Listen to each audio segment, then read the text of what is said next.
Så. Jeg tænder lige for P2. Det var da mærkeligt. Så den der indstillet rigtig nok, ser jeg. På en måde, som endnu ikke helt er klar. Det var da mærkeligt, den er jo helt død, P2. Er P2 væk? Men kan det være en systemfejl eller en løs? Lad mig se på det der. Jeg har fast på med den antenne. Ja, det skulle på det hele. Du er akademiker, du er ikke mekaniker. Nej, men du har glemt at putte batterier i. Det er derfor. Vi har stik i væggen. Hvad? Nå, ja. Jamen, jeg tror sgu, det er drejespole. Men det kan være, de strækker derude.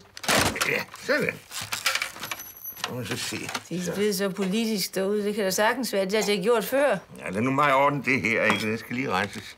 Sådan. Ej, er det ikke alt det vand dernede i? Jeg tror, det er bare sådan en transistorforstærker eller sådan noget. Ja. Ej, jeg kan ikke holde ud at se på det der. Ja. Skal simpelthen bare have det lugt, tror jeg. Ja, Dora, det er mig.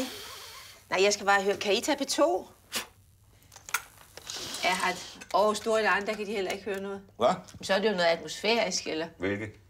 Jamen, har vi vekselstrøm, Jacob? Ja, det var noget, man havde under krigen. Du ved jo ingenting. Det er FM-frekvensmodulation. Kunne jeg da ikke vide noget om? Nej. Nej, det er fint, Dora. Ja, jeg ringer på det til at virke. Det er godt. Nej. Ved du hvad? Nej. Det var for meget. Det. Helt sjasket til. Har du en hårdtørrer?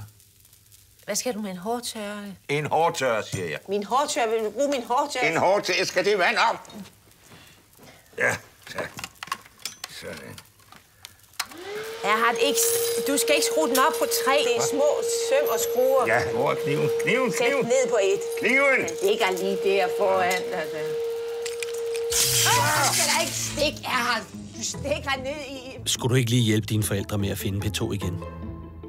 P2 Klassisk er nu flyttet over på digital radio og på nettet.